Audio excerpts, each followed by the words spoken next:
The podcast you're about to listen to contains horribly offensive language, crude humor, and countless spoilers for things we guarantee haven't been spoiled for you yet. Listener discretion is advised.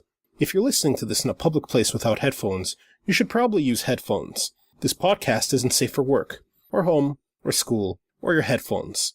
In fact, you should probably stop listening. Want to skip to a specific section of the show? The episode description contains a handy index with timestamps to help you do exactly that. Now sit back, relax, and listen to Two Fat Guys Talk. This is Dave. Carlos here. We're Two Fat Guys Talk, a refined podcast with many topics and refinement. We are currently sipping Chardonnay, eating caviar right out of the can, just slurping that shit up just right into our nostrils. Gross. We're sniffing that shit like it's cocaine. This is episode 55. Episode 55, Two Fat Guys Talk. Been doing this for a while.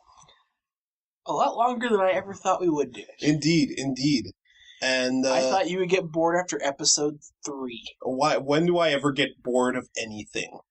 I don't have enough time in this podcast to go through everything. Just because I stop everything I ever start throughout a whole time. Including games. Oh, you're going to get on my case again for games I don't play? Absolutely. It is now a well-documented fact of all the games that you have started and not finished, or just not started. I've started a whole bunch. Finishing is so overrated. Why do I have to finish things? No, why do I gotta finish things? You know what finishing things leads to? Sadness. Because it's over. When I finished Final Fantasy VI, I went through that entire 30-minute ending. That was a long ending. And I'm like, oh, Shadow killed himself. Good. Nobody liked Shadow. I was like, oh, now I'm sad. It's over. Still, full experience, not just the little parts you like.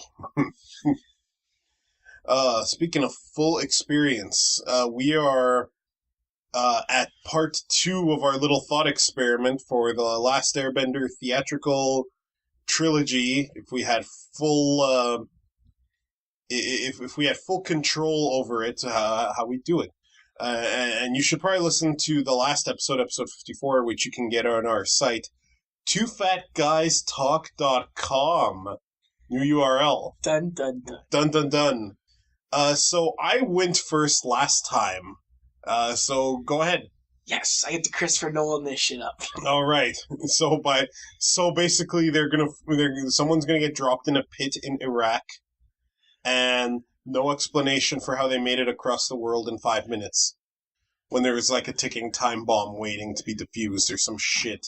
No. Because Christopher Nolan loves his dark edginess. See, the dark edginess isn't the problem. Just everything else. Yeah, true. I mean, look at the first Batman that he did. Batman Begins? Batman Begins was very well done. Yes, it was dark and edgy. It had some terrible dialogue. It was pretty cornball. I didn't mind that. I'm just saying. Still, it was a good film. Sure. So, in my part 1, I talked about how I would basically murder everybody.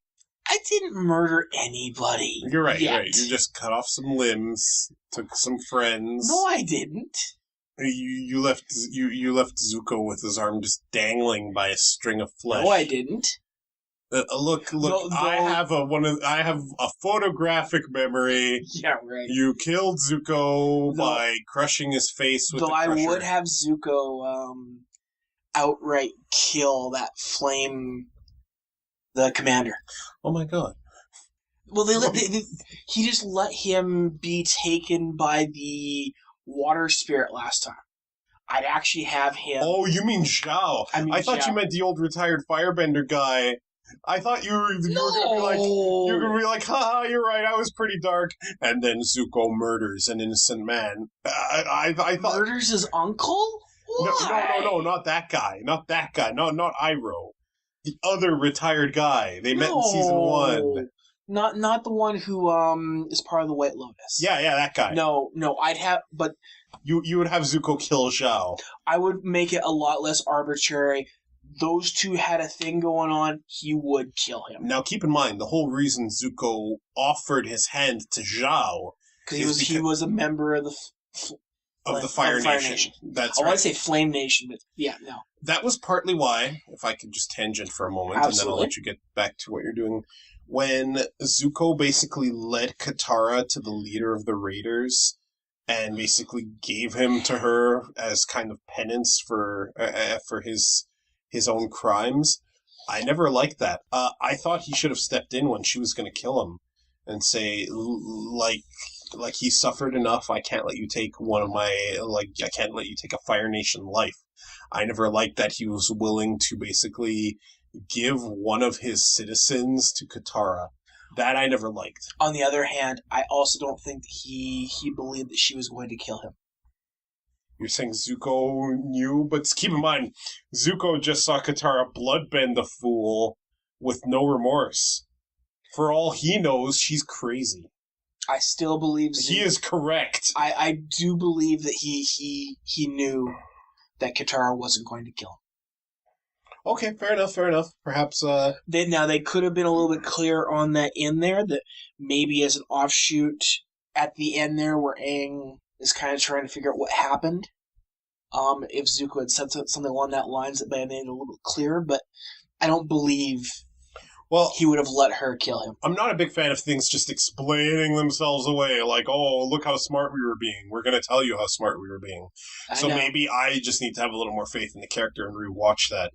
So, so Zuko will have killed Zhao in the end. So I'm assuming that, and we didn't talk about this last time, that you're going to have Azula be introduced right at the end, or would you save that for the second movie? Azula would be scene 1 of movie 2. Okay, please continue. So we've now met both the Fire Lord and Azula. Yes. I would have the two friends, Ty Lee and... Come on, you can do it. Ak. I'll give you a hint. It's pronounced like a month in the year, but it's not spelled that way. I want to say June. There was a June, but that wasn't one of them. No. May.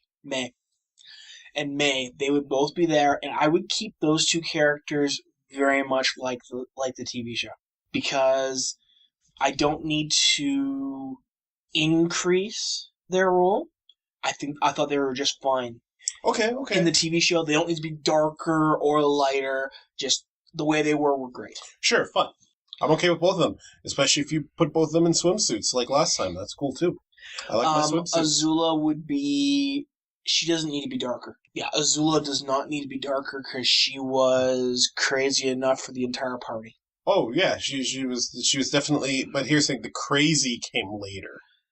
It was there in the beginning. There were hints of it, but it did not start as full blown crazy. No, she started as brilliant mastermind and magnificent bastard. So now I would actually turn things around that. Zuko would actually work with her earlier. I would actually have a scene where, before the whole betrayal by the end of season 2, I'd have something along that line happen earlier, so they're working together. I know I'm modifying it, but I have full creative license. This is the whole point. The whole point is that you know better than the others. So, I would take out the... Actually, no, that was in season 1. Right. The library scene. Don't even need that. I wouldn't even include that in the first movie, to be honest. No, library scene was in season 2. Because remember, Toph was holding up the temple. Toph was not in the first season. But anywho, don't dwell too much on that, though. Little things. Like talk about your awesome points, how they might differ from the original season 2, and how they're more awesome than what the show or Shyamalan did. Well, Shyamalan, if you will. Fair enough. So a lot of season 2 was in the Earth Kingdom. Yeah, I would argue all of it was in the Earth Kingdom. Pretty much, actually. I don't think there was ever a time it wasn't in the Earth Kingdom that season. Season 1, they briefly went to the Fire Nation and to everywhere. Yeah. Season 3, they stayed in the Fire Nation, but not entirely. Now season 2, I think I would turn it from a little bit more of a single front battle against the Earth Kingdom to being more of a full out war scenario. I never felt in the TV series that they were quite threatening enough to what the Earth Kingdom was doing. I mean, they referenced Iroh's assault of X amount of days, etc. But the Fire Kingdom doesn't come across as something that would just let that go. It's like, oh well, we tried. We're just gonna sit back and we'll think for a while. But Ozai wasn't a fool either. No, but on the other hand, I mean the Fire Kingdom Flamebenders showed. You are the worst. You called him Fire Lord, yeah. and then you called him Fire King, and now you call him the Fire Kingdom, which is the Fire Nation, and now they're Flamebenders. Kingdom. Anyway, the Fire Nation, the Fire Lord. You had it right first off, and you changed for some reason, and it's fire bending. I just think that they've shown they can fly using firebending. Well, but keep in mind, you're building off of what you did before. You already said they're going to have technology. The blimps. Yeah. Right. Thank you for reminding me of that. Yes, no worries. But even then, they proved that they could fly, even in the original, using firebending. So the idea of this wall stopping them never made much sense to me. I don't think any firebender was freely flying in the Last Airbender. Not until Sozin's Comet. Then Ozai was just Iron Manning all over the place. It was in Legend of Korra that we saw General Iroh being like, plain schmain, I can just jetpack my way across the sky with my firebending. It was one of those things, though, that seemed like they weren't actually trying to push what their bending could do. They're being way too traditional and not thinking outside the box, which actually was a theme there. So okay, so tie this into how Ba Sing Se repels them then. Well, in their blimps, they would still be weak. I mean, we're not talking the Helsing Ultimate Zeppelins here. We're talking blimps, which means that those suckers would be taken out by rocks easily. So you could have a Fire Nation armada come in blimps, and therefore trying to make a beachhead. It wasn't quite blimps; they were war balloons, and I believe they were reinforced against earthbending. Because why the hell weren't they? It's kind of like those blimps that the Horde used in World of Warcraft. Like they were super reinforced. Like they weren't blowing up if they got hit; they would slowly deflate, kind of. True, but the initial balloons from Airbender were the weak ones. No, because the Fire Nation got them in the first season, and then by the time the third book came around, then they had developed them into an armada. They were a war machine. And you were saying they would have that level right away. So I'm assuming they're not like Hindenburg levels of shitty. I'm assuming that they can withstand the thing they're meant to go fight. But with the amount of, I mean, we're talking a war here, so blimps or zeppelins, we can call them, just to make them the more military style. Call them war balloons. That is way more badass. They would be able to be taken out by enough fire. Oh, for sure. So, I think it would come down to the Fire Nation using. You'd almost do it like a montage, where it shows them building up. It would show them trying one or two ships, take it out eventually, to the point where, much like in book 1, where they showed the whole armada of water-based ships, you would then have, oh my god, a sky full of war balloons. Okay, but don't dwell too much on the minutia of that fight. Like, well, no, the whole point is, but it's sky-based fight, and the Earth Kingdom has anti-air defenses. So yes. Then what happens next? But this would be the thing of, just as it was a big thing of Aang getting to the Northern Water Tribe. Northern or Southern? It was North, wasn't it? They started south and they went north. To North. Okay, I was right. Getting there, and then all of a sudden the Fire Nation be on their heels with their armada there. Just as they get to the Fire Nation... You're the worst. Just as they get to the Earth Nation, You're the worst. It's not the Earth Nation. It's the Earth Kingdom. It's Ba Sing Se. Fire Nation, Earth Kingdom, Water Tribes, Air Temples. So just as they get to Ba Sing Se, because the Earth Kingdom is big. Ba Sing Se is one area. But no, I'd have them get to the Earth Kingdom. We're talking the Wall. Yeah, the Wall covered Ba Sing Se. Yeah, but there were other Earth Kingdom like major centers, yeah, like but King Ba Sing Se place. was freaking insanely huge. Yeah, that was what was getting defended. That was what Ozai could never conquer, or Iroh could never conquer. But as they get there, that's when the fleet shows up. I'm cutting out all of the Appa being kidnapped, all that. We're turning this into full-out war scenario. Them getting there to try and get the, I was going to say Earth King, but that's not right. No, you're correct. Oh, for fuck's sake. I just don't remember his name. Bear Lover there, to work together with him.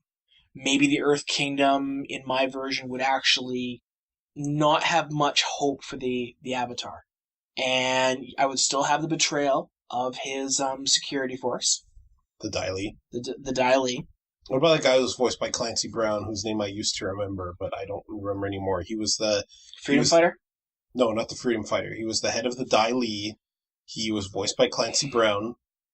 He basically kept the Avatar from being able to talk to the Earth King, and he was the one who was hypnotizing people. He was in charge of all the Judy girls. Yeah. He's the one who personally, delivered Jet into that chamber. Yes. Mm-hmm. God damn it, I do not remember his name. I just know he was voiced by Clancy Brown. He was awesome. See, this is where I mess with the storyline big time. Yeah, I have a similar storyline messing up of... I have Iroh and Zuko getting into the Earth Kingdom. But I thought... undercover. But Zuko was working with Azula. He is, but he's being sneaky under her orders. He's letting her run things right now, so that when she fails, she'll get the dishonor. And they're there undercover to try and capture the Earth King. The Dai Li capture Zuko and do their mind thing to him. Okay. Different. Continue. Azula, when Zuko doesn't spring their trap or succeed, she comes in and beats the living fuck out of the Dai Li. And just like in Book 2, basically takes control of the Dai Li. And Ba Sing Se, one would imagine. And through the fall of the wall, all of Ba Sing Se. There's no the Dai Li being the main part of them taking control and everything else. It is a full out conquering via their military power versus internal. The internal is just extra icing on the cake. Okay, continue on.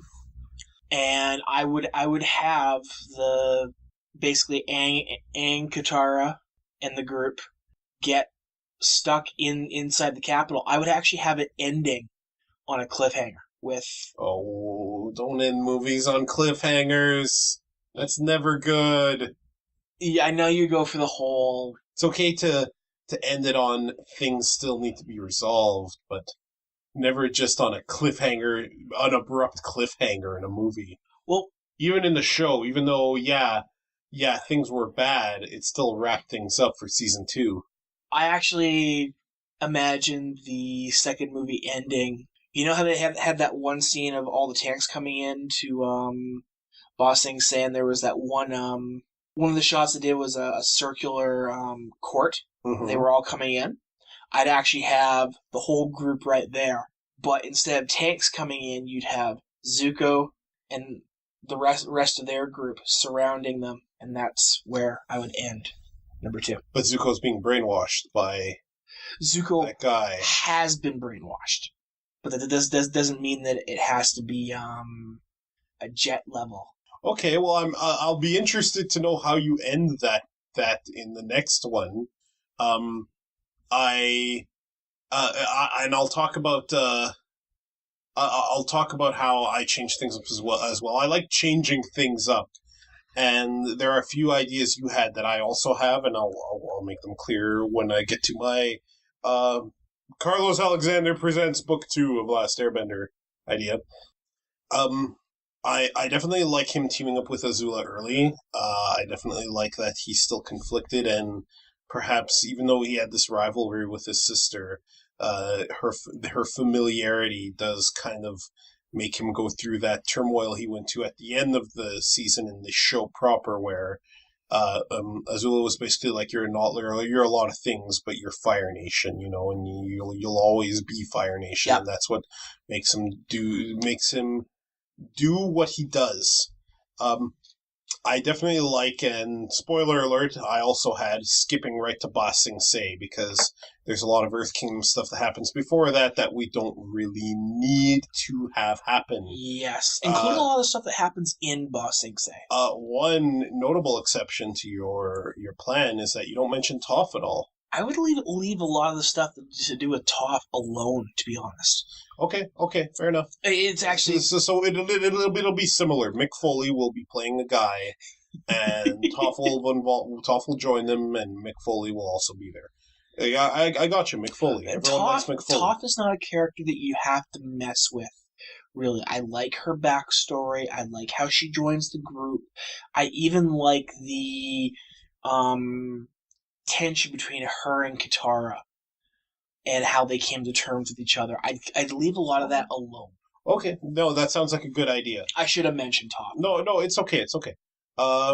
So I like where you're going. I'm intrigued by this swerve that the Earth Kingdom somehow manages to start reprogramming Zuko, and I can see in my head a lot of cool scenes with that, of him being very resistant, of them just trying to break him down. Depending on what the movie's rated, you can get into physical ass beatings. You know something? For that scene, I would do a literal recreation of the jet mind scene from the show, because it was perfect. That was such a creepy scene. Like, oh my god, I was so unsettled. Could you imagine Zuko being in that, struggling a little bit, and just that light going around? Yeah. That would be such you could call it an edgy, dark scene, but it was dark in the original. And it is dark in a PG-rated way, too. Yes. Which is, but definitely super disturbing, too. And yeah, you could have so many scenes of him resisting. Like, you go back to him and he's like sweating and he's struggling, tied up. He's like, no, in fact, protect my people. I think I would shoot that scene exactly like it was, with the Dai Li talking, and then in the background, I'd have a single word from Azula. Good. What the fuck? She's there? You didn't mention she was there too. She would already be in control. You wouldn't know it yet, but she would be. Okay, I guess I could see that happening after. And here's it. You wouldn't know Azula's in charge yet, but that one word, you wouldn't see her, but you'd hear her voice. And I'll just jump ahead for a second into my idea where that would come from for part 3. In part 3, they had that whole thing where he ends up in prison helping to get Katara. Wow, I just blanked. Yes, you did. I have no idea what you're talking about. Oh no, now I do. You're talking about the Boiling Rock. Where he and Sokka in that 2-parter. I blanked on Sokka's name. Yeah, that's okay. Where him and Sokka go to the Boiling Rock. I would have it that he is actually put there by the Fire Lord after trying to kill him. That's why the brainwashing would happen to Zuko. Okay. And just another way where I make Azula less crazy and more strategically thinking about how to take power. She was that in the second book, though. Mm-hmm. Like, I don't see why you need to make her less crazy. She was calculating and very smart in book 2. It's book 3 where shit breaks down. But that's where I would have her go with that part of it. Okay. That's why Zuko gets brainwashed. Okay, fair enough. So I'll start on mine then. Okay. So I didn't mention this last time, but yeah, I did talk about trimming out a lot of stuff that happened in book 1. And that includes King Boomy. We don't need a scene where he meets King Boomy. It doesn't need to happen. In Carlos Alexander Presents William Shakespeare's Macbeth, The Last Airbender, the Earth Kingdom is Ba Sing Se. It's like a city-state kind of deal. I have a question. Yeah. What would you do with the White Lotus then? Oh, they'll be around, don't worry. And, well, basically, film 2 starts already, like, outside Ba Sing Se. I agree with your idea of we don't need to have the scene in the library. We don't need to have, Avatar state malfunction? We don't need to have Avatar state malfunction. We can go right. We can start right with action with the Fire Nation's giant drill trying to drill through the walls, and their war balloons attempting to fight anti-air defenses and getting repelled, but the drill puts it all in danger, and that's a great action set piece to start. Film 2 is Aang and Katara and Sokka have to attempt to stop this. They have not met Toph yet, which is different. And, of course, we have to go, meanwhile, into Zuko, our second protagonist, and we have to see that he is actually kind of there, too. He's undercover. We don't need to cover the fact that, him and Iroh have gone kind of incognito a bit. And maybe at some point he mysteriously helps Team Avatar and then slinks away because he's right now in a period of flux where he doesn't know what to do with himself, if he should be helping this kid after all or whatnot. The majority of the film will happen within the city-state of Ba Sing Se. That is where they will meet Toph in some kind of underground fighting arena in the bowels of the city. They will meet... Is she still noble? Yeah. She's like the daughter of the nobles who live in the well-off part of the city, who goes to the slummy part of the city to beat the crap out of these tough guy earthbenders who aren't tough at all. And I would want Mick Foley to play one of them for realsies, just like he did in the show. And The Rock. We should get The Rock involved on this. Mick Foley. And Stone Cold, and his name would be Stone Cold. And Stone Earthbending, and we would have back and forth between Team Avatar meeting Toph, him learning earthbending, we developing Toph as a character, and her development would be very similar. She was very hard-headed and kind of selfish, but also she was selfish in that she believed in pulling her own weight, but didn't see why she had to help others pull theirs. She was brought there to do a job, and she had to warm up to that. Eventually, she would have to learn metal bending when her noble parents wanted to get her back through kidnapping and whatnot. That would all happen as is. Since Appa is not missing, we still need a storyline that brings us into conflict with the Dai Li, the head of the Dai Li, whose name, holy fuck, I can't...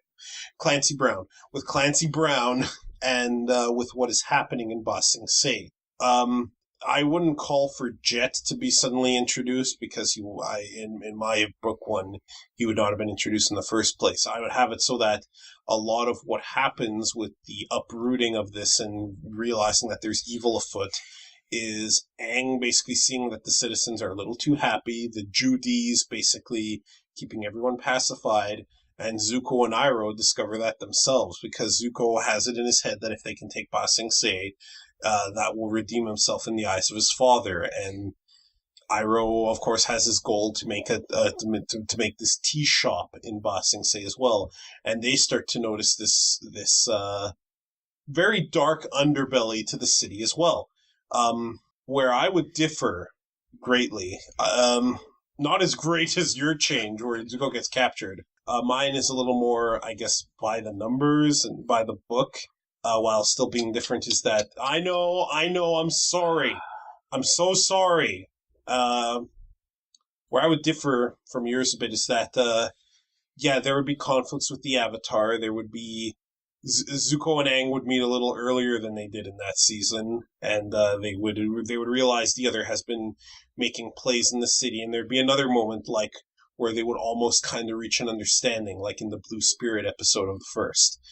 And you could still do things like the events of the episode Zuko Alone could still happen, although in the city, within the walls of Ba Sing Se.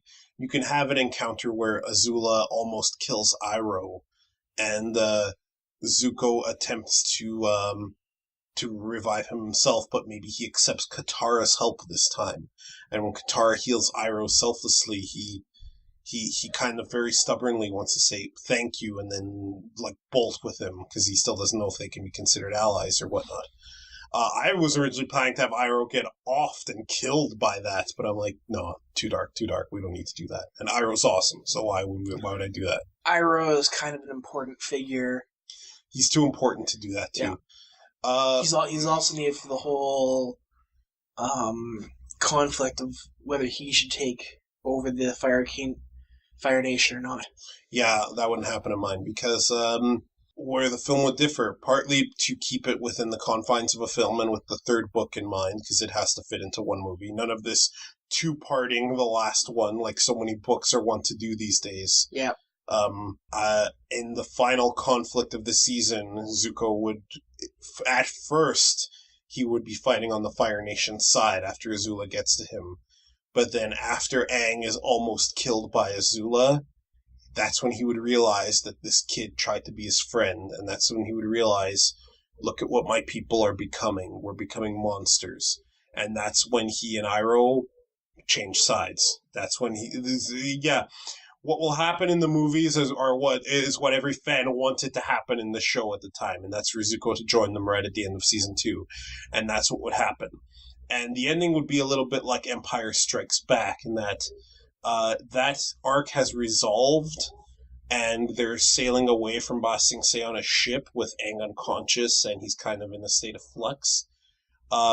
And Azula having taken command of Ba Sing Se, which would happen pretty much like some combination of what happened in the show and what happens according to Dave. And it would end exactly like Empire Strikes Back. They're looking ahead. They're on their way to the Fire Nation. These are the things that will come. Less plot twisty than yours, which is neither good nor bad. A little bit more like the show, although kept to the city in order to trim out the excess fat, which I want to do to the whole thing. And a lot of season 2, a lot of the good parts of it, because season 2 was arguably the last Airbender's best season. It was where the best storytelling took place and where the most drama happened and where the show really cemented itself as a real contender for best animated series fucking ever. So we don't need to change too much about it. But I would have Zuko join because, I mean, it wraps up the film nicely. It makes it complete while still leading on to part 3. Reminds me a little bit of Lando Calrissian and, a lot of Empire Strikes Back in that book already. So, hey, Zuko, Lando, Calrissian Firelord can totally join them. And then we have a better position for which to have book 3, having him and Aang being our protagonist duo leading into the final conflict. I told you how mine ends on a cliffhanger. Yep. Here's why. Okay. The final scene of the second movie for mine would be that Aang, Katara, Sokka, Toph, they're all in the sewers getting away. The Earth King has been captured. They know that Azula is there. They know the Dai Li are under her control. They're trying to get away. So they come out of the sewers into the middle of this circular market. Long Fang. There you go. And what you would have is, I would make it a 5-spoke bicycle wheel style road system coming into this one. And so you've got their whole group coming out of the sewers, and then down one road, you've got Azula, backed up by other firebenders. You've got Zuko. Yeah, it was Long Fang, sorry.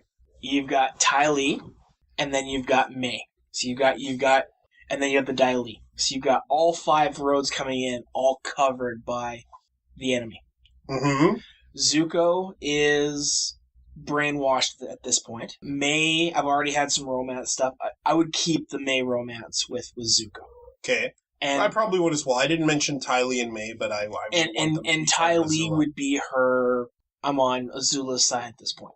She hasn't done anything to make Ty Lee hesitant around her, really. Mm-hmm, mm-hmm. But Zuko seeing that Iroh is with Aang would Mm-hmm. be a big thing, and that would be the final scene. All 5 points being covered. Fade to black. I say this with as little venom as I possible know. because I I don't like to know. crap on anyone's creativity, but that is a terrible way to end a movie. You just set up this great big battle to climax your film and then you cut it off? No way, man. You have that fight happen. That's the climax of the film. You don't do that. That is anyone who watches that goes like, oh wow. Oh, so they didn't trust me to go watch the third one now, did he? You don't end the film like that. Holy fuck. You still need to have a climax. There still needs to be resolution within the context of that. If you just cut it off, you get like the Matrix Reloaded, where it's like, dun dun dun, to be continued. Wait, what? What? I still have a heart on. What the fuck? Okay, fine. You convinced me. Okay. So moving the first part of part 3 now into the end of part 2. Oh god. Well, no, the battle. It was going to be actually a pretty quick scene, which is why I cut the black there. Because what's going to happen is Azula's going to be pissed off the fact that Iroh's there. Zuko's not going to want to attack because Iroh's trying to talk him down. The Dai Li, of course, is all hard on to defeat their enemies, those who are against them. And May will be on Zuko's side. And this is where Ty Lee would come over as well, because Azula's going to outright attack Iroh. Make it look like she was attacking Aang, but Zuko sees that it was very much that she was aiming for Iroh to get rid of him. She injures Iroh. Aang, she goes to attack Iroh again while he's down. Aang takes the shot for Iroh, and that's where he gets the major injury from her. Zuko stays behind and stops her from attacking them again, and May and Ty Lee join Team Avatar and get away. Okay. Then they're sailing to Fire Nation and things are kind of... Then they get away, Aang's injured, everything else. It would be a very brief scene, actually, where you have no idea what happens to Zuko after that. Because he's now gone in her way. The next time you would see Zuko, he would be in prison. Okay, let's save that for next time, though. I still kind of want feedback on mine, though. You're doing... You've thought out a lot of things on that. Would you handle the Earth King just as he was before? Yeah, sort of, except I wouldn't make him terribly sympathetic, I don't think. I think he'd be a total figurehead. No real desire to see the kingdom, if he even exists. He could totally just be like some soldier of long fangs who is totally a figurehead in name and appearance, and he's actually just some Dai Li soldier, and sometimes they even rotate out. I think he'd be better off just having him be somebody that nobody ever sees and therefore is a mystery. Yeah, and he doesn't have to exist, period. Yeah, that's what I'm saying. Like, it could be that Long Feng is really just the Earth King effectively. And while we're on the topic of Long Feng, he would kind of be painted as the movie's central villain, although Azula is obviously going to one-up him. He never got seen again in the third season of the show, and I would like to remedy that, but I'll talk about that next time. So that has been How Two Fat Guys Would Do It. I didn't introduce that by title this time. Then we're going to do things backwards. We're going to talk about it and then say what the title is. No, we're not going to do that. This section is called What You Do? And it's what we've been playing, watching, reading, writing, whatever. What you been up to? You go ahead first. Okay. I've been playing the fuck out of some Doom. Both Doom source ports on... source port called D-Touch on my NVIDIA Shield, and Brutal Doom, which is so awesome, and I'll talk about a little bit in our Too Fat, Too Furious section. I have been reading a book called The Hardcore Truth by former pro wrestler Hardcore Holly. He's also been known as Bob Holly, Hollywood Bob Holly, Thurman Sparkplug, and a wide variety of other names. His real name is Bob something. Of course, I don't remember the real name. Why would I? And that has been a fascinating read from a guy who did not leave the WWE on good terms, but seems like a super straightforward, honest individual who never, ever kind of asked for anything more than to be given the opportunity to work and excel. So that has been a very fascinating read. I've also been reading Greg Sestero's book about The Room. I forget the title of the book, and I'm not going to go fact check on it now, but it's basically a book by him about how The Room got made. And there's apparently a major motion picture being made of the making of The Room, and it stars some big name actors and shit. And I heard something like Seth Rogen's involved or some crap. Like it's going to be fascinating. While we're on The Room, one of the podcasts I listen to is called How Did This Get Made? And it's about bad movies and how they got made, and a bunch of comedians just riff on a movie, right? And I went back listening to the archives, and on one of the episodes they did was The Room, and they had Greg Sestero. So I got to listen to some great behind the scenes of weird shit Tommy Wiseau did while he was making that movie. I unfortunately have not been to the theaters in a couple weeks, and this means I'm missing a few movies I want to watch. I want to watch Lucy. I want to watch Days of Future Past. I want to watch Spider-Man 2. You're out of luck for Spider-Man 2. It'll come out eventually.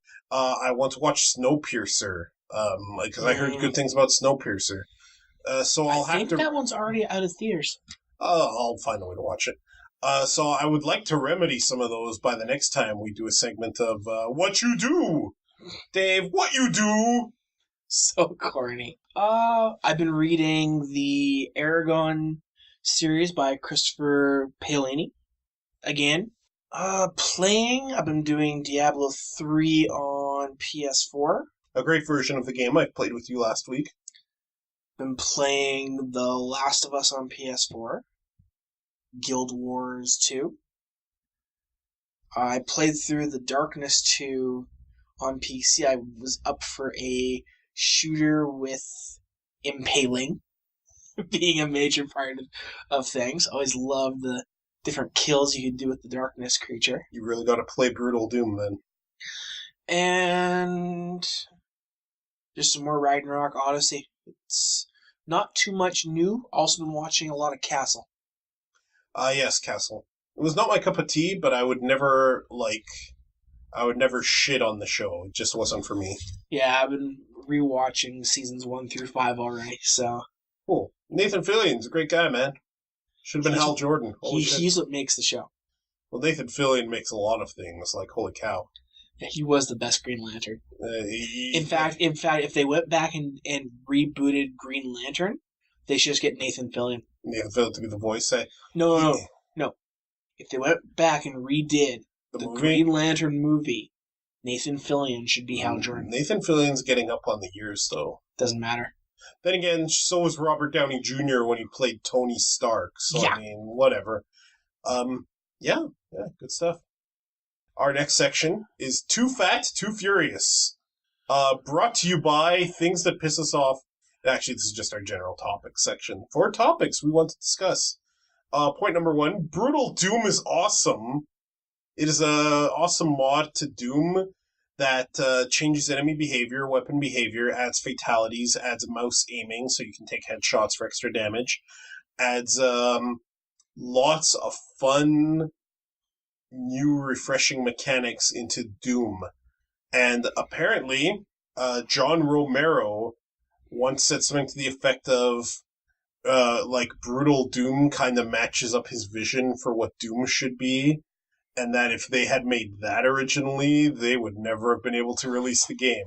There's some anecdotal evidence that Doom 4 is borrowing a lot from it, which is the other reason I kind of want you to at least try this, because it could be what Doom 4 is. And that's fun. I mean, I've seen videos of Brutal Doom being played, and it looks good. Don't get me wrong. And Doom 3 was not what we wanted from Doom 3. Yeah, I did like, and I know you actually didn't like this, but I didn't mind the Half-Life isms that Doom 3 borrowed. Like that first segment of the game, like the first 20 minutes where you walked around, heard things, saw the base before it was destroyed, could play Chicken Fighter. Just Super Turbo Turkey Puncher 3. Get it right. fine. I can't believe you remembered that whole title. Like, I didn't mind that because that was borrowing from Half-Life in that it was showing you how things are when it's still good. If they had kept a little more Half-Life isms throughout the game, I probably wouldn't have hated it as much. But the problem with Doom 3 was it was generic corridor, generic rooms. Here's 5 shotgun shells for 10 bad guys. It was not a fun game, and it was way too dark. Even if Doom 3 had done the Half-Life thing better, I would have argued that it was a good game. That still wasn't my cup of tea, and I wanted Doom 4 to be different. And I would still, even if it had done the Half-Life Doom version, which is what it was, even if it had done that better, I still would be here going, I hope Doom 4 is more like the Doom 3 we should have had. So it's not, it's the fact that it became like a game that I don't want my FPSs to be that kind of bothered me. Because while Half-Life, one could argue that, yes, it presented itself very cinematically and it wove its storytelling into its mechanics very well, but it wasn't everyone's type of FPS. It was a new experiment. I'm glad it happened because it definitely showed game developers that, hey, we can do things a little differently. And it led like series like Halo and Gears of War totally greatly from it. They're totally from the Half-Life school of thought, and I love both those series. Yeah. Sorry, let me rephrase that. I love one of those series. But the idea that Doom needs to borrow that and borrow it poorly never sat well with me. So to hear that Doom 4 is going to be more like old Run and Gun is great. I don't want to take a leisurely jaunt through a UAC base to see that shit's afoot. No, I want them to put a fucking gun in my hand, go level 1, start, and let me go to town. I wanted to play like Mario Brothers with guns, like Doom originally did. That's what I want. That's what I don't see enough of in FPSs. And Brutal Doom and John Romero's acknowledging of it gives me huge hope and a massive boner. I still think you're going to see that Doom 4 will actually have a storyline. Oh, no, it can have a story. That's not my problem. I see Doom 4 ending up more like Gears of War than classic Doom 1, Doom 2. That would be bad. That would be super bad for Doom. Super bad. They could the way I see it going. They could make Doom 4 a really good Gears of War knockoff, and I would still call it a good game, but I would still be wondering, okay, this is great. This is lovely. When am I going to see my next Doom game? Then again, if you made a Gears of War game without a cover system, sped it up, and gave it Doom monsters, I mean, that basically is Doom. Yeah, I would be okay with that. I'm okay if Gears of War 4 is Doom 4. I don't got a problem. Especially if I can play with Baird. Cole Train. All the way. Cole is also acceptable. All the way, Cole. All the way, Cole. All the way. Balls deep. So yeah, I'll have to actually try Brutal Doom when I can find a few spare moments. Well, I gave you all the instructions, so just follow them. I write instructions for a living. They're very easy to follow. Gotcha. Even you can do it. Ooh, low blow. Speaking of low blows. Oh god, we're gonna get to this now, are we? Yeah, we are. Okay, Dave. I suggest we skip this topic completely because I do not need to apologize for anything. Well, here's the thing, Dave. You specifically are correct. You do not need to apologize for anything. You are not a dumb fuckwit who thinks that women were put on this planet to make them sandwiches and not interfere in their gamins. You are fine. Yeah. You're not the problem. And I should never need to say this. When I say I hate men, I don't like men. I know. I don't mean you. I know. I don't mean my brother. I don't mean a lot of my social circle of friends, most of which are male. Okay, hold on. Hashtag not everybody. Yeah, not all men. See, I don't mean that actually pisses me off, that one. And I don't need to imply that because people are like, well, why are you saying I'm bad? Because I'm not, you fuckwit. I hate men. And some of you listening out there are going to be like, well, what a pussy. Fuck you. The reason that I don't like men is because I've seen firsthand and have actually bought into and been an avid supporter of toxic ass masculinity. And the reason I became a feminist is because when I sat down and I took a long introspective look at myself and my life and the things I've gotten flack for and the things women in my life have gotten flack for, I realized that all these women and male feminists who are saying that women have it hard and that they are repeatedly, constantly fucked over on this planet, all of them were right. And part of it is selfish because feminism is also about not vilifying feminine qualities in anyone, man or woman. Feminism is great for men because that means that a dude can have a long hair without someone thinking he's a fag. And that a dude can wear a dress without someone thinking that he's a tranny queer who needs to be beaten with a pipe. Like, trans people face violence because of this shit, right? Feminism, it's, I saw this one comic on Tumblr. There was a page in the Sonic Heroes manual that talked about Dr. Eggman, and I remember having this manual. It said Dr. Eggman is a romanticist, a feminist, and a whole bunch of other things. Like, he's a big social progressive, but he's always trying to fucking take over the world and destroy shit, so you never see these qualities, right?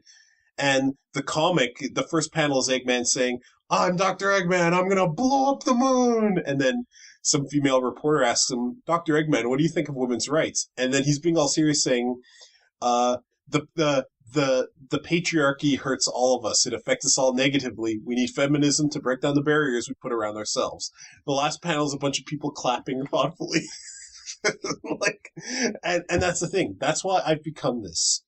And when I see my fellow men, especially my fellow male gamers, attacking a woman and threatening her with death threats and threats of violence and rape for having the audacity to exist in game design and for minding her own business in her own fucking bedroom, I get mad.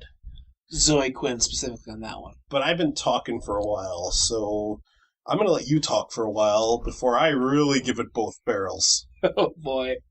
Well, I had read some stuff on Zoe Quinn, and without even getting into the retardation of comment systems and all that, for me, the first person I started reading about was, we even have her name up here. You're thinking of Anita Sarkeesian. Yes, I am. Okay, Anita Sarkeesian. And I mean, I may not agree with a great deal of what she says, but she was the first one on this list of death threats for something that she's speaking out about. Yeah, a list of women who are trying to impact gaming in some way.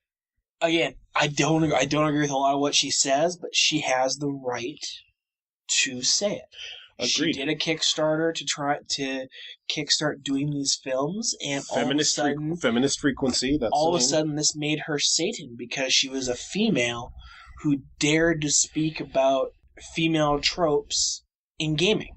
And in media in general. I mean, what does it matter? If you don't agree with her, don't listen to her. But she doesn't deserve to get death threats. I mean, recently she actually had to leave home because people had circulated her home address, and she and her family were getting death threats, rape threats, everything else. This should not be happening. I agree. Look, I'm a feminist, but I don't agree with a lot of what Anita Sarkeesian says. I think she vilifies dress and kind of overemphasizes dress. And as a fan of games like Skullgirls and of certain female characters who are very provocatively dressed, but not necessarily trying to pander or push units. The Bayonetta reference you did earlier. Sure. I don't think that's necessarily objectification. I think Mai in King of Fighters is objectification because Mai is there to peddle units. But at the same time, there's still a history behind Kunichi and using visual distraction as part of the whole myth behind them. So whatever. And my whole stance on feminism is it's okay to be sexy dressed. It's okay for us to be perverts and look at scantily clad ladies and think, yeah, hot, I'd do that. While still treating women as human fucking beings and not as pieces of meat in real life, and respecting their rights to exist, and respecting the fact that they get shat on everywhere on this planet, everywhere. So when I see her arguments about like dress being a bad thing, or when I see her talking about how one of the benefits of Bayonetta is that she's a single mom, without contextualizing that in the scope of game design and mechanics design and encounter design, and how feminism can affect these mechanical things about games positively instead of just being about the story behind the game. Because I'm Mr. Games don't need to be about narrative, games need to be about mechanics first. I see that and I go, no, sorry, lady, you're not understanding the issue you speak so passionately about. I don't agree with Anita Sarkeesian, and I'm a feminist. She has every right to say these things. She has every right to opine about them without threats of violence from my fellow bullheaded male gamers, and that's what I hate. I despise gamers. I have for a long time, and I've said so jokingly on this program and elsewhere, and it's becoming real hate real fast. Because why are we doing this? It shames us. It makes we look worse. When we tell people we're gamers, they look at us and they're going to say, oh wow, I wonder if they sent any rape threats recently. And the irony behind the whole not all men movement is that there are dudes out there who are so fucking defensive when I say something like I hate men that they're like, well, I'm not bad. And I'm like, no, you're not, but by acting that way, you're making me look bad. And this is what you male gamers are doing. There's this whole thing that they want to organize a protest at PAX about corruption in game journalism. And it's not about corruption in game journalism. It's about the fact that this woman apparently had sex for a review that doesn't exist on Kotaku. This will be the one time I defend Kotaku, by the way. They did not fucking pander to this. And she somehow has the power to silence all critics because she can do that. Hang on, though. I gotta stop you there. Because the protests, I think you're going off on a tangent that doesn't exist here. Now, I read the article that you actually posted up on here, and that's not what they're protesting.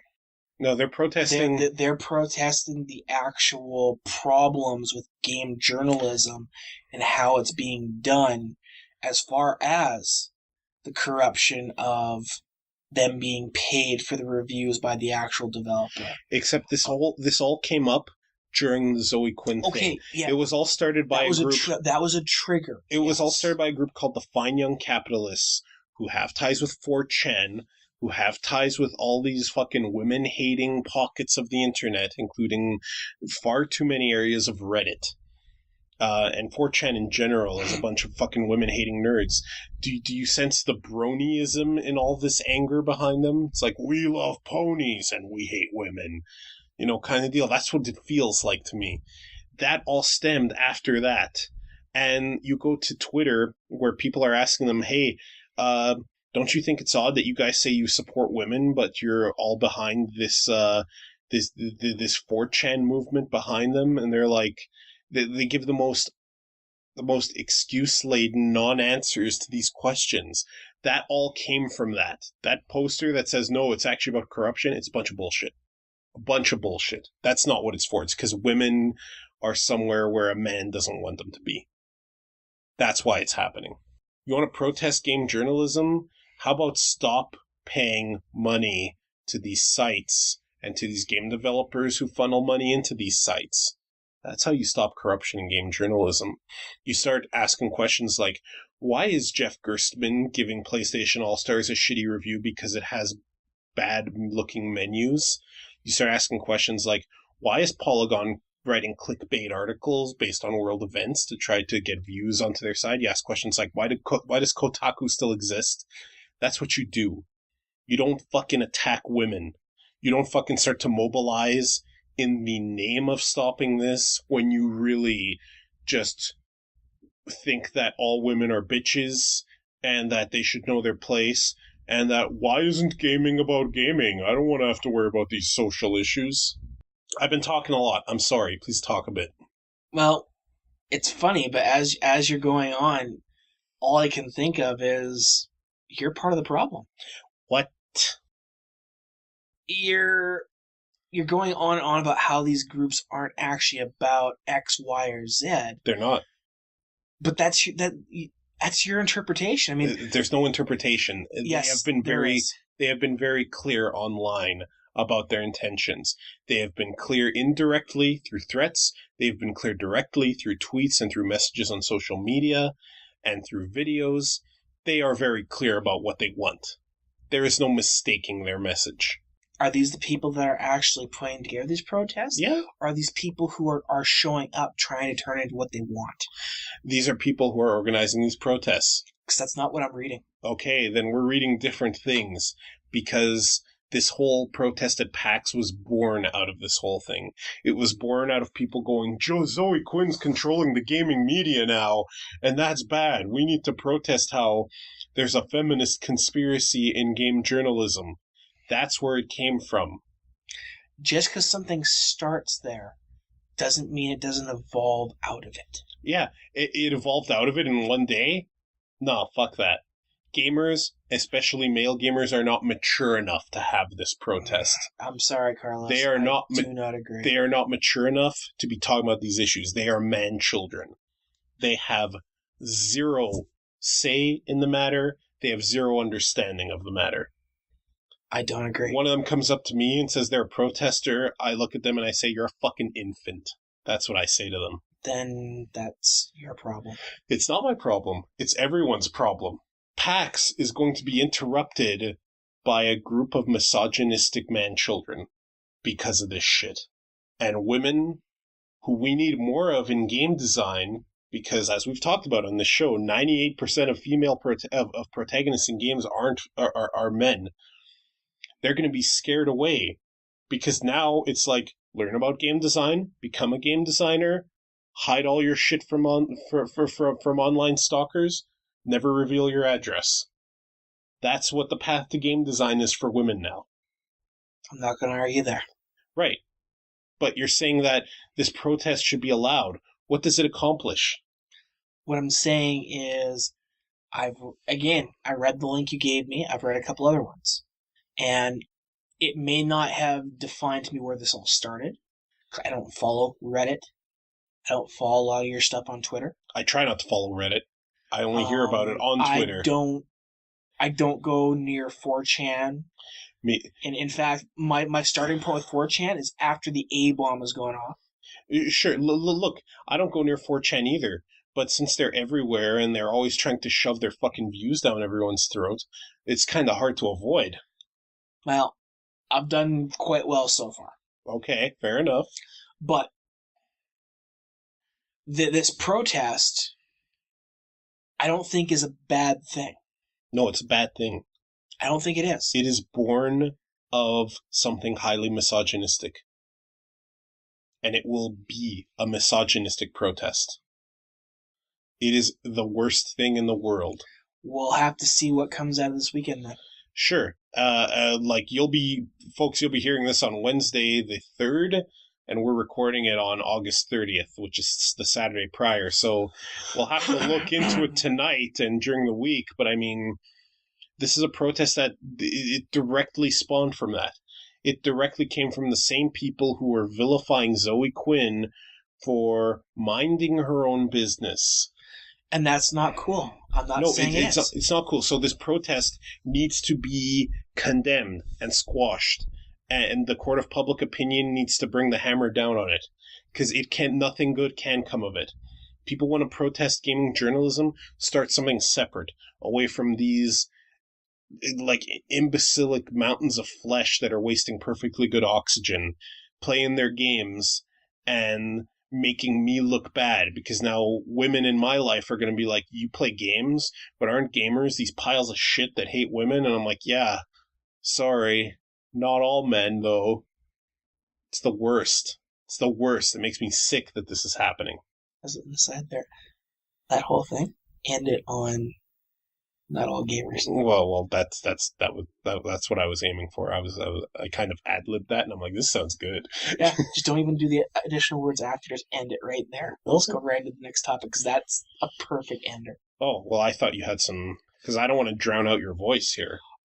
The whole point of this is not for me to go, you're wrong, Dave. The whole point of this is for us to opine and argue and then understand each other, not necessarily convince each other. Yeah. So feel free to shoot me the fuck down. That is fine. On this one, I really can't, because from reading what I've read, I'm taking a totally different standpoint on it, because I don't have the additional background. Well, here's where I'll meet you halfway, and where I'll acknowledge that, because again, you're not the problem. You, specifically, Dave, are not the problem. I think you are coming from... I think your heart is in the right place when you say it's okay to protest game journalism, because let's face it, game journalism, am I right? Yep. It's just, don't tie it to this movement. This movement is corrupt and filled with people you do not ever want to know. I just believe that even though retards came up with the concept, that intelligent people can show up and turn it into something worthwhile. Hey, if that happens, my faith in humanity will go up just a tiny fucking amount. It will. And on the other hand, if you want to protest bad game journalism, find another movement. Don't latch onto this one, because the cornerstone of this one is a bunch of misogynistic pigs. You put this one on here. Amazon... Well, actually, the next two topics are on Amazon. Okay. Amazon acquiring Twitch instead of YouTube, aka Google. Much like how we thought Senran Kagura was the greatest thing on earth after watching Steins Gate, Amazon acquiring Twitch is ungodly awesome news after it was going to be YouTube and Google that acquired Twitch. Because now, it's one of those, hooray for the lesser of two evils idea. Oh, fuck, dodge that bullet. I was reading an article on the Economist magazine, which we have a subscription to at work, and I read it during my lunch hour. And it talks about how Amazon is basically just trying to take over the fucking world. Not literally, but I mean... They got drones delivering their goods now, and they got a movie studio, and a game console, and a phone that links back to Amazon.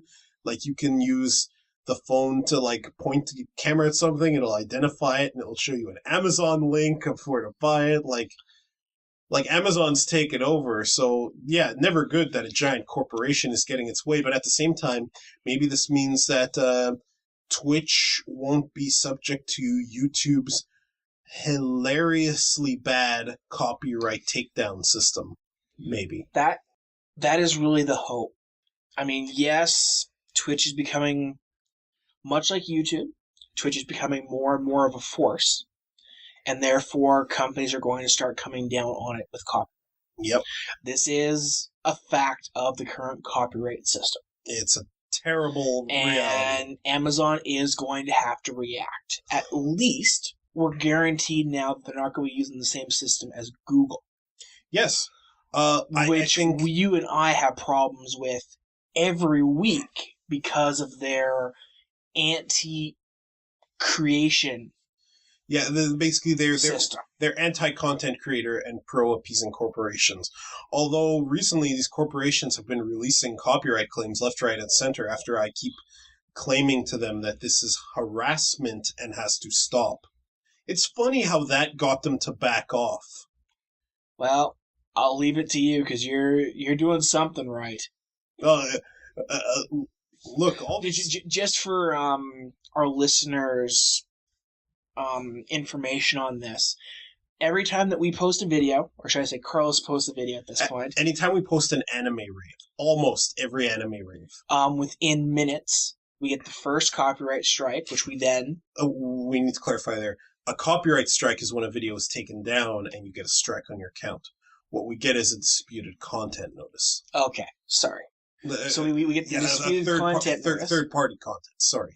It becomes disputed when we argue against it. We then argue against it, and in the last couple or few, they have come back really quick and said, no, we agree with this copyright. It is now a copyright strike. Yeah, they're like, no, we looked at it. Our claim's still valid. And then you have to file an even longer appeal where... 14 business days. Yeah. No, not quite. There's one step before that where you have to file an even bigger appeal. And this one basically does reveal all your information to that company. And YouTube uses language like, are you sure you want to do this? You can get taken to court. Basically, YouTube tries to scare you into not doing this. And then after you do that, if the company still thinks their copyright is valid, they issue a DMCA takedown notice. YouTube takes it down, issues you a copyright strike, and then that's when you have to file the appeal, which is even more involved and threatening. And that is what takes 14 business days to process. Lately, though, what's been happening, because after this happened 3 times, I went on a bit of a Twitter campaign, an email campaign, and I found like all the higher-ups of these studios and was emailing them, why are you doing this to us? Why are you issuing this? Because the first round, YouTube's Content ID... It's automatic. Electronically finds it, and then when I say, nope, it's not, then they send it back to the company. And then some dude at the company who sucks at his or her job goes through and goes, nope, it's a violation, without even actually looking at it. And what's been happening lately is that at that step, or at the step after, where I have to file the appeal, they immediately come back and say, nope, no penalties, we have released this, effectively saying sorry for the trouble. I mean, a couple of them have actually gone to the Japanese office, and they've been the ones who have come back and said, yeah, no, we release it, we're sorry. I had to pump those through Google Translate. Which is awesome that it automatically does it these days. It has the translate button. But still, it is harassment. It really is. It really is harassment. I mean, I don't know how far a court case would go, because the problem is that we're using YouTube as a free service. And it's still a review. Sure, fine. Like, the fair use argument is fine. That'll win out, no problem. What won't win out is if I originally had the idea of, hey, can content creators make like a class action lawsuit and sue these corporations for harassment? And the problem there is that no, that wouldn't happen. But you can still threateningly say, stop harassing content creators. Every time they ask me for a note to send to them, I simply say, this is fair use, it's a review, stop harassing content creators. I end every one of them with that. Cool. And it seems to do the job, because not nearly as many copyright strikes to fight anymore. Especially the American companies. They've got to watch themselves, and they're not going to want to go to court over fair use, because there have been cases made now and things set that we can, as part of the lawsuit, get back our lawyer funds. Their legal funds. And that would be a fucking fortune to pay out.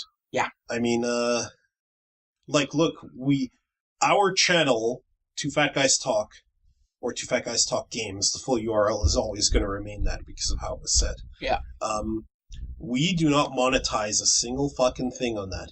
If we ever do monetize, it'll be sponsors through this podcast and or a donate button somewhere on the site. I could see us monetizing the channel eventually if we have more viewers. Sure. But it's for fun. Even if we did monetize it, we would be in the right to make money off of a fair use review. On my own channel, I monetize my Let's Plays, and I don't even monetize the one review I had to put up there because ours was copyright stricken. And that's the Steins Gate review, which I recently got a copyright notice saying that, nope, we're sorry, this won't count against you.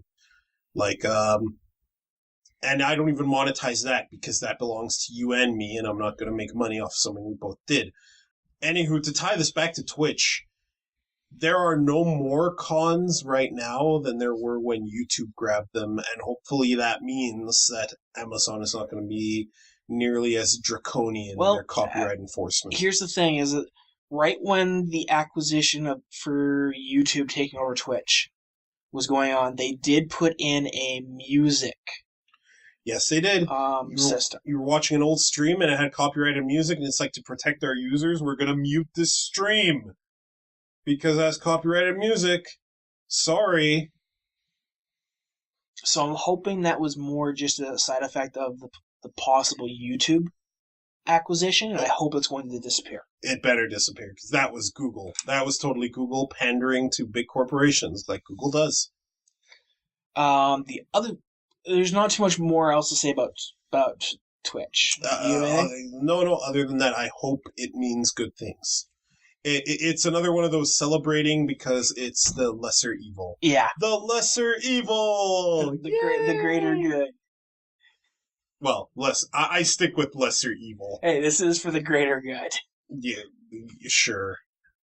Speaking of greater good, Amazon, ebooks, and Japan. Yeah, so my understanding of this is that the Amazon, their ebook sales have been a hit in Japan. And this is really irking off some Japanese book publishers because, much like a lot of Japanese entertainment, these big Japanese corporations, because remember, folks, big corporations are evil no matter where in the world they are, basically make a killing off of their content creators. Anime in Japan is grossly overpriced. Manga in Japan is grossly overpriced. And I didn't even know this, books in Japan, literature in Japan is grossly overpriced. So what happens? Amazon comes in, their ebook system is super popular. And correct me if I'm wrong in any of this. And now Japanese publishers are making a whole bunch of bullshit excuses for why it's bad for Japanese economy and for the authors, that they're going to see more of their money, more of a percentage of the sales. Actually, and consumers are going to get to buy books much cheaper than from these rich, greedy Japanese corporations. That is part of it, but in this case, the actual reason why they are getting pissed off is around discounts given to students. Yeah, I read that too. That's part of it. And yeah, this is like cartoonish supervillainy. It's like, no, it is bad for you that we aren't going to be filthy rich because we really like to be filthy rich. Wait. Yeah. So I have zero sympathy for these publishers because, again, Japanese media is so anti-consumer. Like, they make a killing off of poor Japanese fans and consumers, and they make record profits, and they... In some ways, it's even worse there because of the extremely patriarchal culture and the extreme culture of just not giving any kind of negative feedback in Japan. So you don't even have shit like here where you can send a tweet to Air Canada, call them a bunch of fucking cuntmongers, and have them come back to you and go, hey man, let's try to solve your problem. You know, that doesn't even exist there. So, no, I mean, it doesn't. It sucks, and I don't want to cheer for Amazon too much because they're a giant corporation too, but fuck, I'm on their side here. Well, I want them to succeed in selling their ebooks in Japan for a ridiculously low price. Specifically on the topic of ebooks, I like my paper books. I now actually have a Kindle. I'm more of an ebook fan myself, but please continue. Mainly, I'm more getting into some of the ebooks because I have way too many real books, and it's a bitch to move them. Yep, that's one of the reasons I like ebooks. The other reason is because it's just super handy. I need to bookmark shit.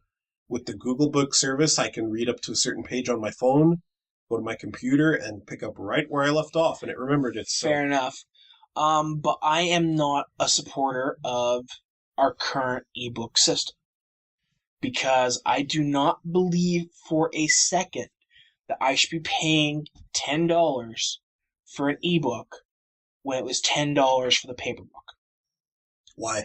Because in the paper book, there is printing costs. Paper. There are paper costs. Paper.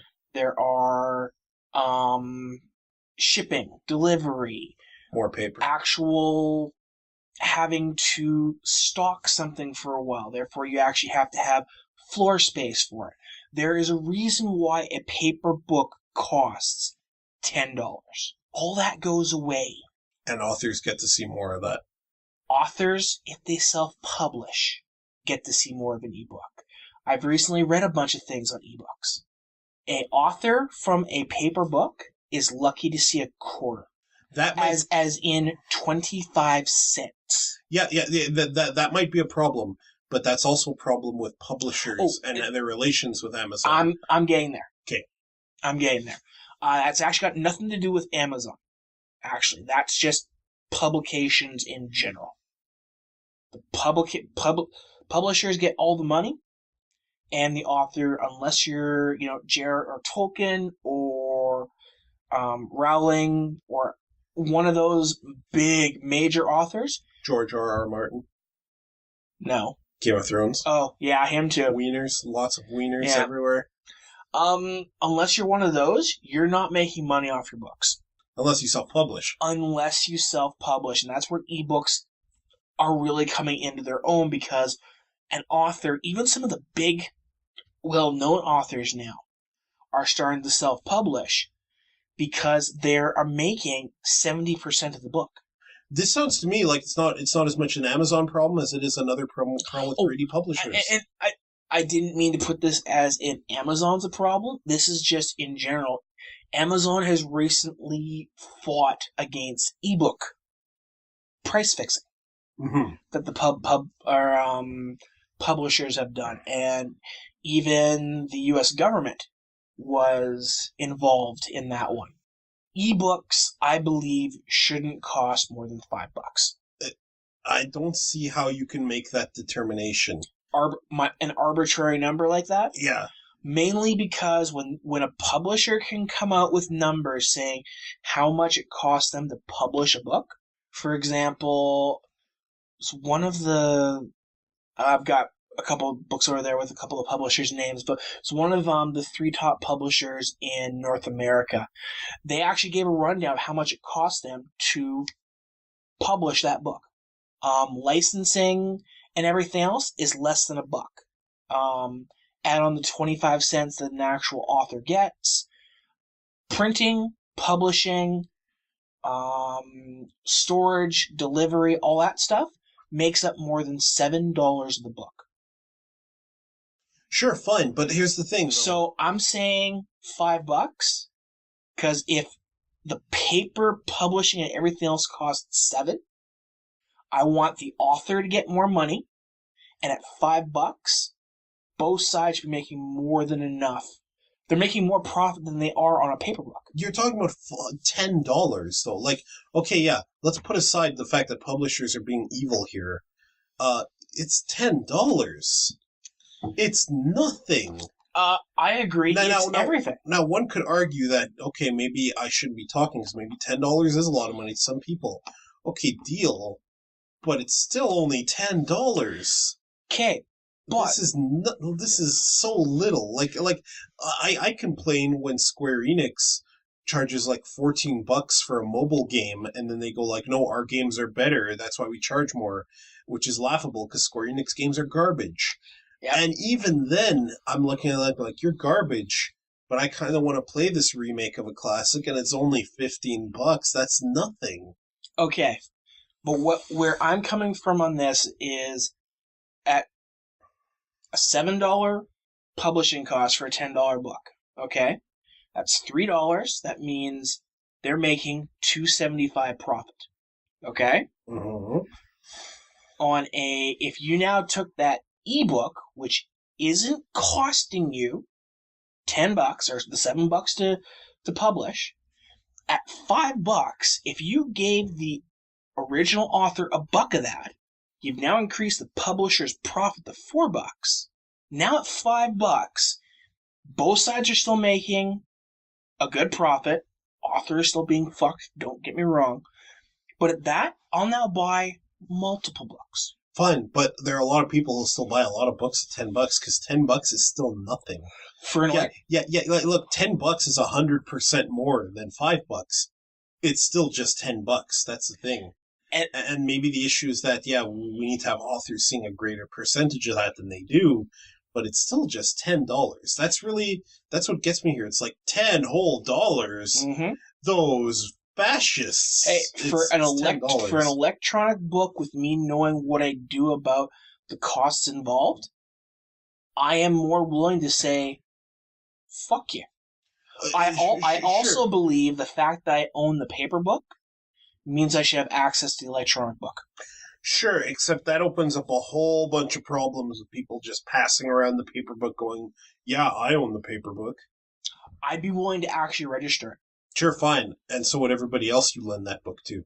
No. Or maybe you register your book and you give it to someone else and now they got a free copy of the book and you have your ebook. So. I'm talking registering the book in my name.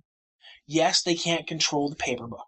Mm-hmm. But I think that when I go and I buy the book, I should have access to both sides. I would argue that maybe there could be a Steam Friends and Family style system for... I'd be okay with that. For like the Kindle service, which I always use, and the Google Books service, which I use, and the iTunes one, which I don't use, but it's there, it exists. Maybe there should be a way to share that, but at the same time, I can't see vilifying a $10 book. Sorry. Being $10. Electronic version, I will vilify. Sure, fine. Maybe the market will agree with you and it'll drive down the price of books, but it's $10 for hundreds of pages of enjoyment, ideally. That's not a bad bargain whatsoever as far as I'm concerned. Sorry, dude. No, you don't have to apologize for believing that. I'm just saying it's very strange to me. I believe that when it costs a company less to put something out, those savings should also be seen a little bit on the consumer side. Sure, fine. But it's $10 is all I can really see. Like, maybe it starts to get up there when you buy 5 books, and that's $25 versus $50. But I have a hard time getting uppity about that. Maybe my mind will change in the future, though. You never know as I read more and more books. So, Amazon, it's good, it's a bad, forest, or the ugly.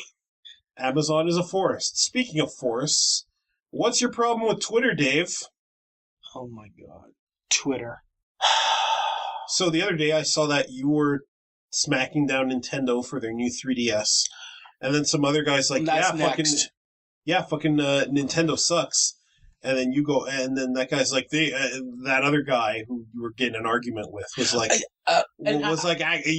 probably not even, the hardware probably isn't even limiting it. It's just some change.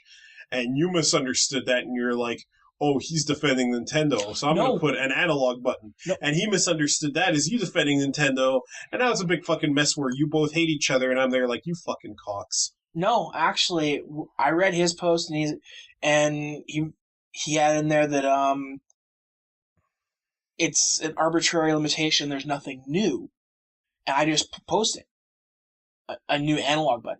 That was what was new on the device, and then he came back very defensive. I found that weird.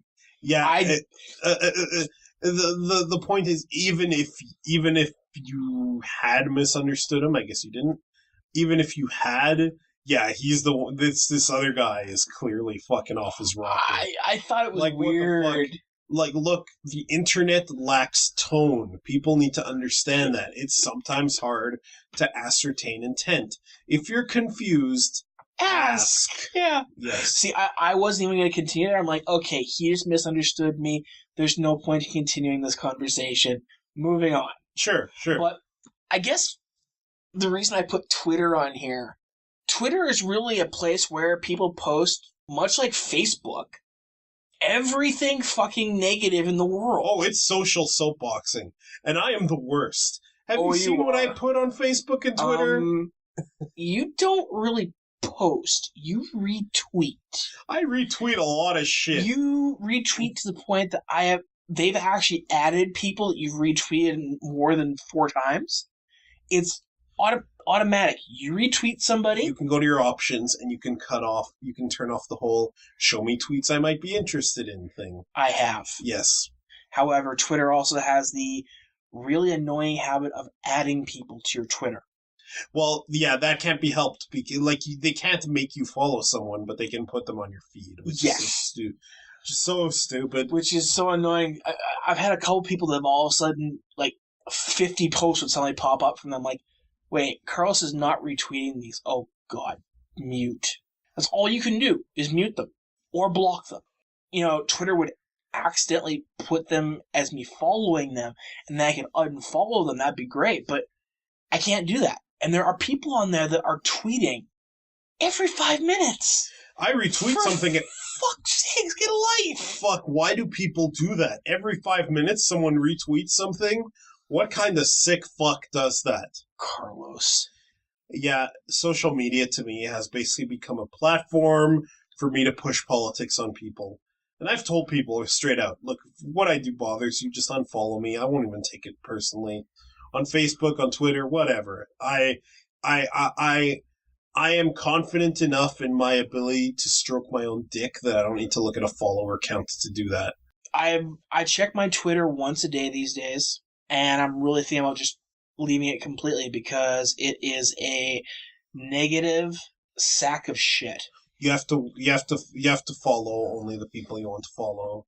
I have unfollowed people because they just post too much shit I don't like, and it's not personal. It's not always personal anyway. Sometimes there are some offensive-ass misogynists I didn't realize were such big misogynists on Twitter, and then I get rid of them.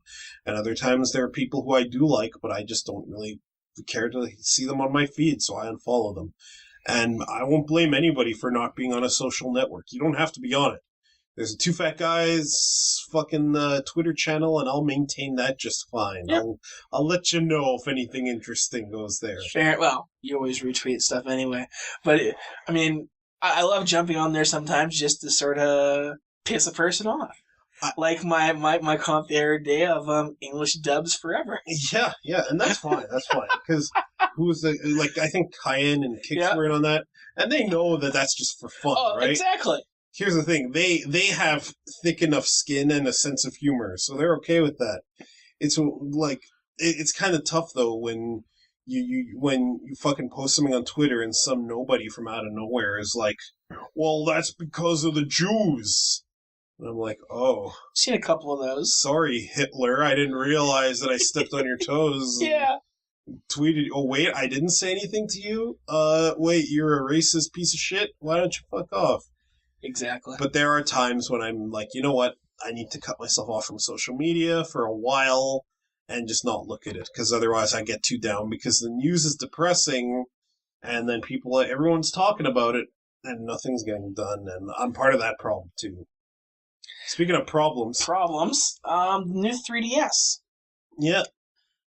What the fuck, Nintendo? Yeah, I can't believe What the fuck? Why did you pre-order that, Dave? Now they're just gonna fucking keep... I'm saying this right now. I'm not buying the new 3DS. Yeah. I've got a current one. I've got the Zelda-themed one. If there is a game that they bring out that needs it, I will not be playing that game. What if there are 5 games that come out? Doesn't matter. Yeah, if you somehow stick to that, which I doubt, that will be silly. Because here's the thing. New consoles come out all the time. I agree. There's always going to be a new Nintendo fucking thing around the corner. Do you get mad when you build a new PC and some new graphics card comes out? It's always going to happen. Okay, but if this was a new handheld from Nintendo, we wouldn't be having this discussion. It's a new handheld. It's a new 3DS. It's a new revision of current hardware. It's not, though. It has compatibility things. There'll be new games just for it. Correct. However, it is still branded as the 3DS.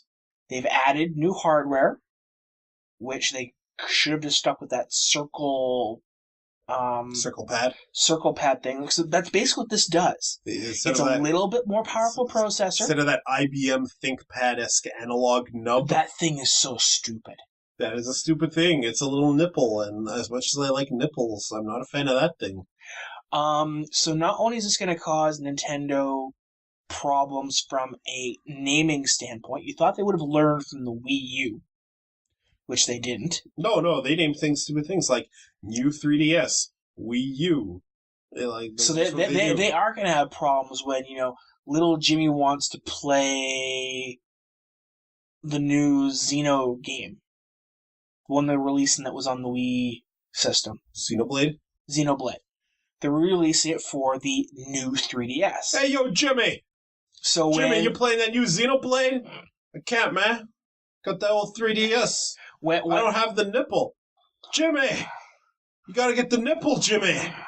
You gotta touch the nipple. So when the parents shulk. when the parents go and buy these games, like Monster Hunter 4 and everything else, and they can't play it, parents are going to be returning games en masse.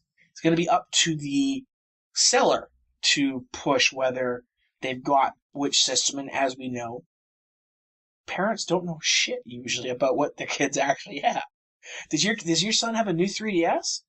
Yeah, we got for him a couple months ago. Okay, you're good. Doesn't work. Look, I'm not saying the new 3DS isn't fucking stupid. It's fucking stupid. What I'm saying is that this shit happens all the time. I don't see why this is any different. It's another console, and it will have games made for it and games that won't work on it. And if there are enough games made that I want to get one, I'll get one. If there aren't, I'll never touch one. I would rather Nintendo had actually put a little bit more time into it, made actual brand new handheld with a new processor that will last the next 5 years, not just one that has a little bit of an upgrade with a nipple on it of the old hardware that all of a sudden the old hardware can't play a bunch of the new games. That's all I'm saying. I don't care that it's a new. I don't care that it's a new system. I care that it is a regular revision. I mean, Nintendo has done new revisions of hardware, but they've always just upgraded the size of the screen. Stuff like that. Never that they have done all of a sudden adding a feature to the system that negates the old versions playing it. They've never done this before. No, that's not true. Game Boy Advance, Game Boy Color. Okay. Yeah. Game Boy Color.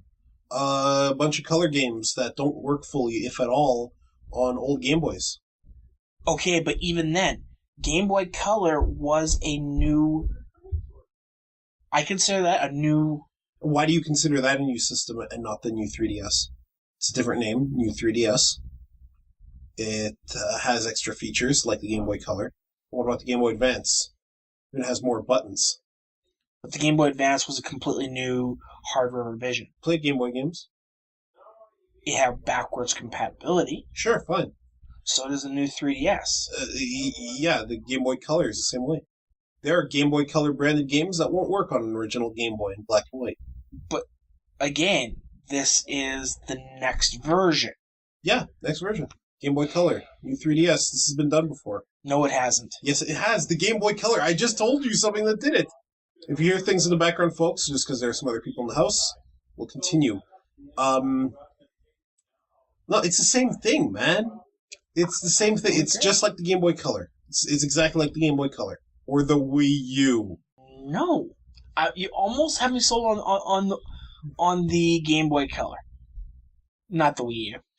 It's no different. Because, yeah, you can't play Game Boy Color games on the Game Boy, regular Game Boy. Some were compatible and some weren't. It's no different than what's happening here. It's another revision. It's another portable system, another revision of it, if you will. And it's going to have some of its own shit and some of it that's compatible on both things. It's just how they're making it. And game companies will do this all the time until the end of infinity for as long as it makes them money. I'm not seeing how this is any different. I still think it's a stupid idea, don't get me wrong. It's a stupid fucking idea. Nintendo hasn't done this for a very long time. No, they've always done it. They'll continue to do it. It's Nintendo. As much as they've earned back a lot of my respect, they're still fucking stupid ass Nintendo. I haven't forgotten. I haven't forgotten. So on to the Shitlord Saga. Yes, this is the saga where we take shitlords. And if any shitlords wish to be included, they simply need to act like a shitlord. Well, today on the Shitlord Saga, we've got Nintendo for the new 3DS. Which we just talked about. Gamers, which we've already talked about. Yeah, well, let's touch a little bit about the psychotic nature of that. I posted a tweet a while back, and I posted on Tumblr, and I got a bunch of replies, and a lot of people were very angry with me. I said, this is the nerd life cycle. Get made fun of for what they like by conservatives. Become closeted and sheltered, become conservative themselves, and then start hating women. And that last point can be any number of start hating things. Start hating the liberals. Start hating any non-whites. Start hating whatever, right? And that's the thing, is that I don't understand how gamers of all people, who are made fun of by a very conservative, backwards-ass people, become those same kinds of people. And you mentioned it, they're become kind of psychotic. Someone on Twitter posted something very, very, very telling. They said, "Congratulations, nerds, you finally done it. You've become worse than jocks." Nowadays, I'd rather the cool athletes than the psychotic, fucking backwards, racist, misogynistic nerd. Okay, but right there you have a major problem. Because unlike 20 years ago plus when we were in school, yes, there are still your quote-unquote geeks who are gamers, but the jocks are playing games too. There is no more, the gamers club over in the corner there. But there is, though. There is, but the jocks, the cool kids, all that, they're all playing games too. So I don't think you can... That whole comment about you're now worse than jocks, no. I get the sentiment behind it. I do. But they're just in there as well. No, the idea is... I think some of the worst aspects of the gamer community personally come out of the Call of Duty... Oh, God. Again. This thing again. Yes, this thing again. Between the comments I see and everything else, a lot of it come out of those communities that are very vocal on what things should be. Out of all the people I know who are big into Call of Duty, none of them won't try something else. Out of all the people I know who are big Nintendo heads, a lot of them don't want to play anything else.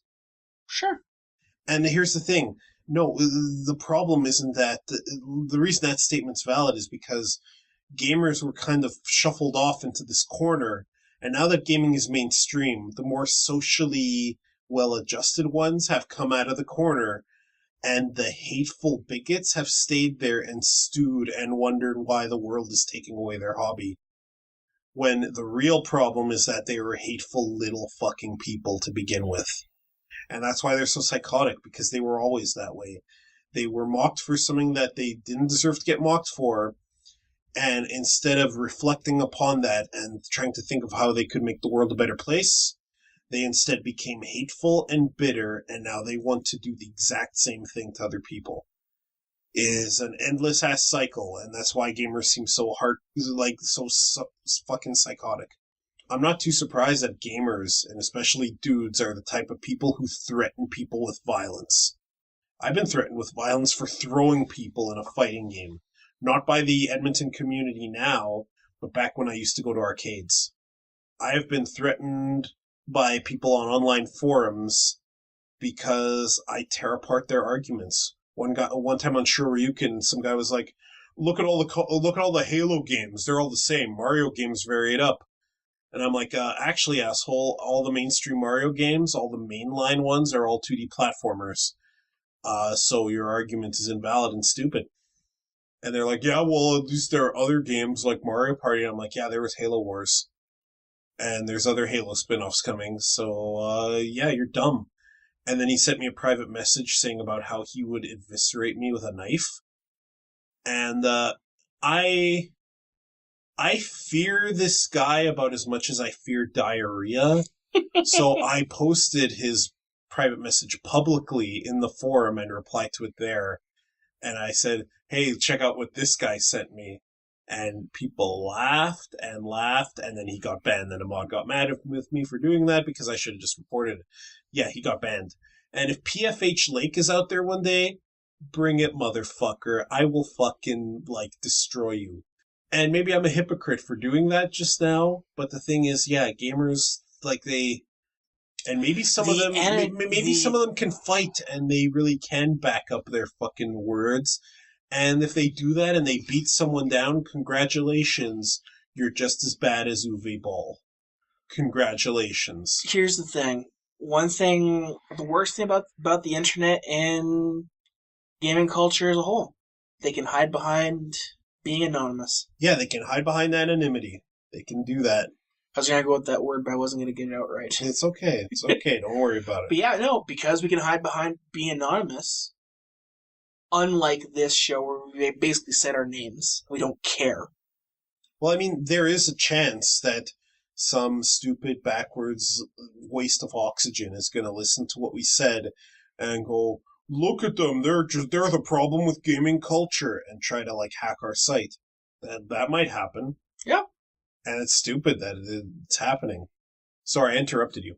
Oh, it's just a large part of gaming culture, and I mean the reason why I mute the sound in voice chat in a lot of games. Halo was a bad one for that.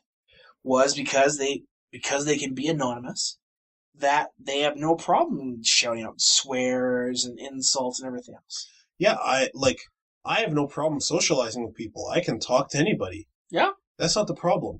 When I want to play a game online, even if it's a multiplayer game, I don't want to talk to anyone. I want them to be players in the game. I don't want to socialize with them unless there's someone I know.